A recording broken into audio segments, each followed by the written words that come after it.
Bismillahirrahmanirrahim. This is Muhammad Usman Munir, your English teacher. My dear 8th class Supremians, how are you?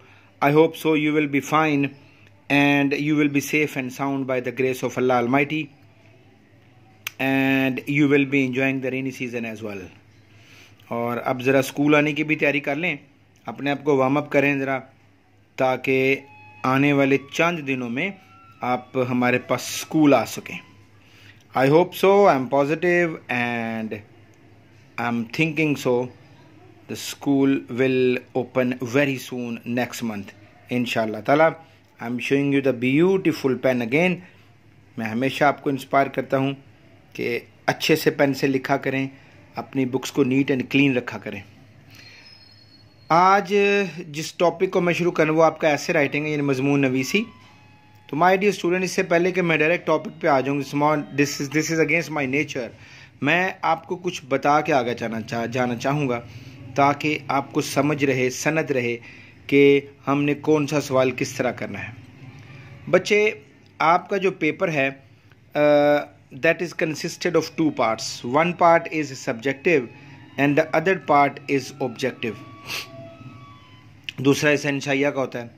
और subjective part जो होता है, objective plus subjective, जो subjective part होता है बेटा, उसका सबसे अहम सवाल होता है आपका ऐसे राइटिंग.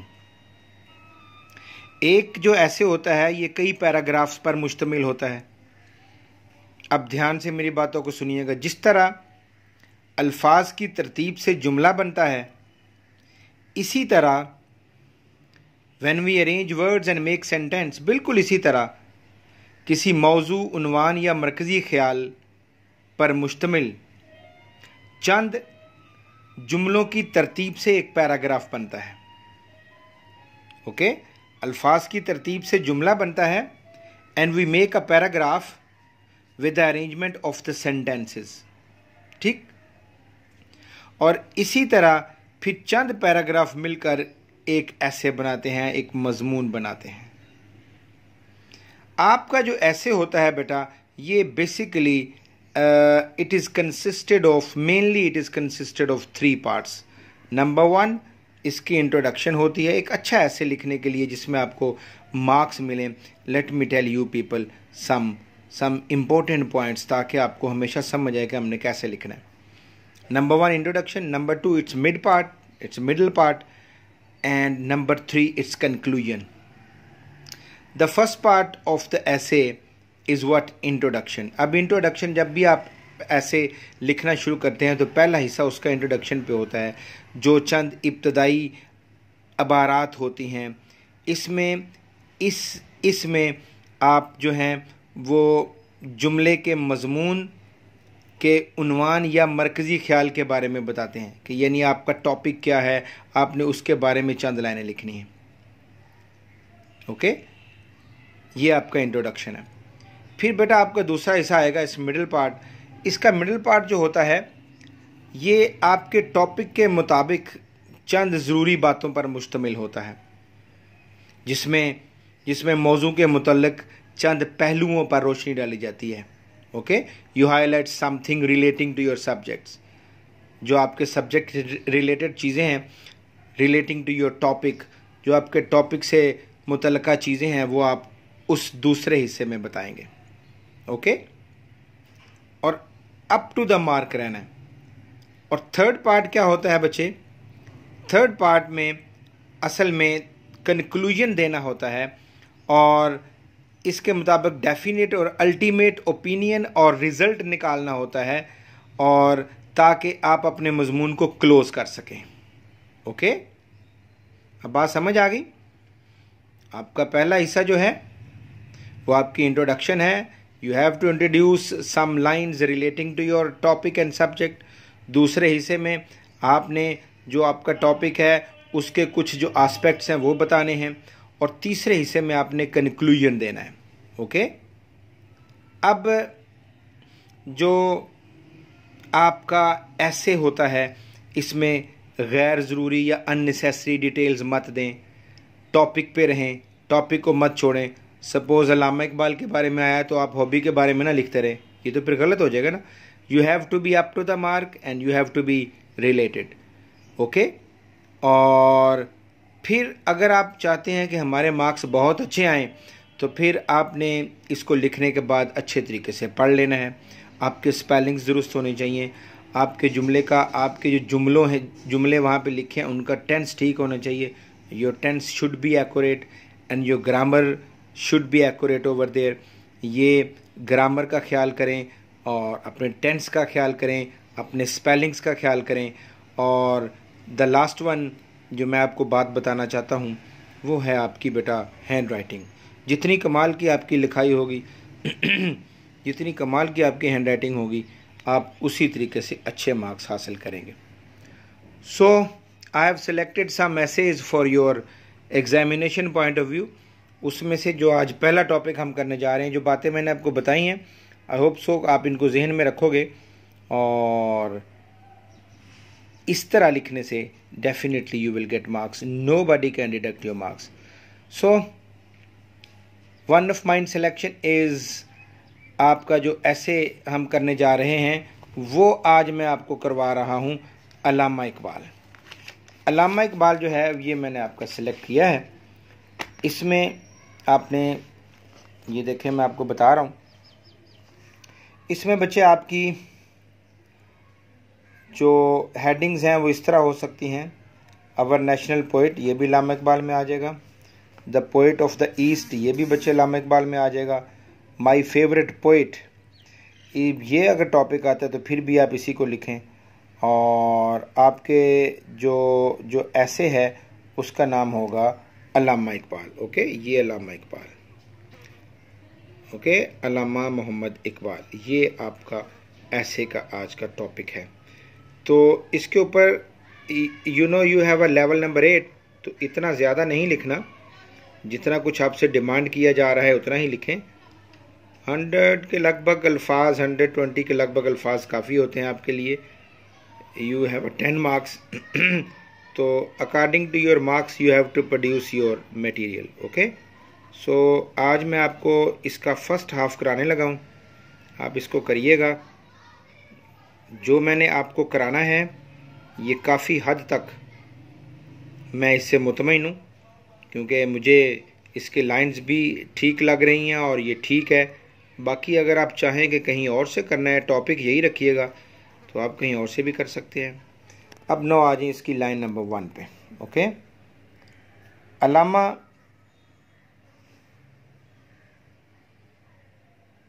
मोहम्मद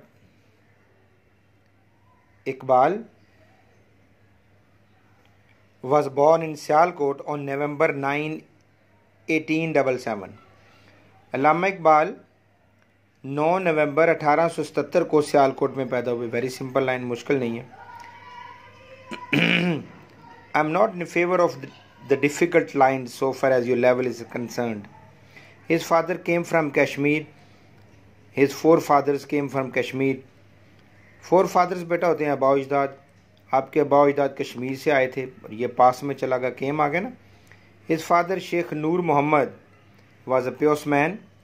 आपके वालिद शेख नूर मोहम्मद एक नेक इंसान थे, एक नेक इंसान थे। ओके,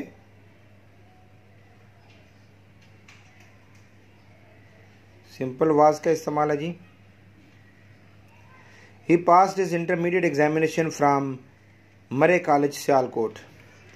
आपने इंटरमीडिएट का इम्तिहान मरे कॉलेज सियालकोट से पास किया।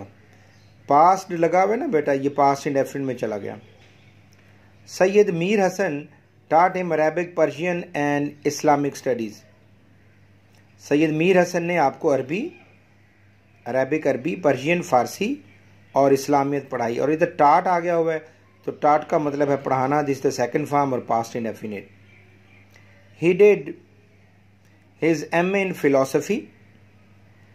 आपने फिलोसफी में एमए किया, एमए इन फिलोसफी डिड आ गया। Again we have a past indefinite tense.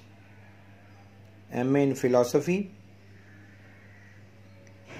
From the government college Lahore, government college Lahore से। और being a teacher I also pray for all of you कि आप भी लाजमी, you must get admission in government college Lahore, ख्वाब होता है बच्चों का। He was abroad for higher education, he went abroad for higher education. Went abroad, abroad का मतलब होता है बैरून मुल्क चले गए। आप हायर एजुकेशन आला तलीम, आप आला तलीम के लिए बाहर के मुल्क चले गए। He had the degree of bar law, आपने बार लॉ की डिग्री हासिल की। ये फिर सारा पास में लिखा हुआ है। He went to Germany and got the degree of PhD, फिर आप जर्मनी चले गए, went to Germany, this is again past indefinite, and got the degree of PhD, और आपने वहाँ पर PhD की डिग्री हासिल की। मैंने आपसे कहा था कि मैं आपको इसका हाफ कराता हूँ, लेकिन अब मेरा दिल कर रहा है कि मैं आपको इसका जो दूसरी लाइनें मैंने सेलेक्ट की हैं वो भी करा दूं ताकि आपका कंप्लीट हो जाए। इसके बाद बच्चे आप आ जाएं, ये ही केम बैक हिज कंट्री, फिर आप जब जर्मनी से PhD की डिग्री हासिल की आप वापस आ गए, came back his country. He wrote many poems to awake the Muslims, to awake होता है बेदार करना, जगाना, और राइट रोट सेकंड फॉर्म है, ये पास्ट इंडेफिनिट है। ही रोट मैनी पोइम्स, आपने बहुत सी नज़में लिखी मुसलमानों को बेदार करने के लिए। The Muslims were poor, uneducated, the Muslims were poor, uneducated and lived in unhappy conditions. This is all written in past tense. The Muslims were poor, मुसलमान गरीब थे। uneducated होता है बेटा, uneducated अनपढ़ थे, and lived in very poor, lived in very unhappy condition, और नाउमीदी की हालत में ज़िंदगी गुजारते थे। लिव्ड आ गया, अगेन पास्ट टेंस में चला गया। He was our national poet, आप हमारे कौमी शायर थे, एंड अ थिंकर, और एक मुफक्कर भी थे। अगेन सिंपल पास्ट है बेटा ये। He taught the Muslims the sense of self respect, आपने जो आपकी बहुत मशहूर है खुदी, उसको कहते हैं सेल्फ रिस्पेक्ट। आपकी नज़में खुदी पे हैं ना, बहुत ज़्यादा मशहूर हैं पूरी दुनिया में। खुदी को कर बुलंद इतना कि हर तकदीर से पहले खुदा बंदे से खुद पूछे, बता तेरी रज़ा क्या है। ऐसे खुदी पे हज़ारों शेर हैं, सैकड़ों शेर हैं जो अल्लामा इकबाल ने लिखे। He taught the Muslims the sense of self respect, आपने मुसलमानों को खुदी की तालीम दी, इज़्ज़त नफ्स की तालीम दी। अगेन पास्ट टेंस है। In 1930 at Allahabad he gave the idea of a separate homeland for the Muslims of India, 1930 में आपने इंडिया के मुसलमानों के लिए एक अलहदा वतन का तसव्वुर पेश किया। गेव द आइडिया, अलहदा तसव्वुर पेश किया। सेपरेट होमलैंड होता है बच्चों अलहदा वतन, और गेव द आइडिया तसव्वुर पेश किया, gave the idea. He passed away on 21 अप्रैल 1938, आप 21 अप्रैल 1938 को आपने वफात पाई। पास्ड अवे, फौत हो जाना, वफात पाना, चले जाना। He was buried near Badshahi mosque Lahore, आपको बादशाही मस्जिद लाहौर के करीब दफन किया गया। बांगे दरा, बाले जिब्रील और ज़रब कलीम एंड जावेद नामा आर हिज फेमस पोएम। बांगे दरा, बाले जिब्रील, ज़रब कलीम और जावेद नामा आपकी मशहूर किताबें हैं। मैं यहाँ तक मुतमईन हूँ, आई होप सो कि ये काफ़ी है मटेरियल आपके लिए। इसको आप लिख भी लीजिएगा, याद भी कर लीजिएगा। आने वाली वीडियोस में मैं आपको और अच्छे टॉपिक्स जो हैं जो कंसर्निंग योर एग्ज़ाम वो सिलेक्ट किए हैं वो आपको पढ़ाऊँगा। टिल देन अल्लाह हाफिज़, खुदा हाफिज़, गॉड ब्लेस यू।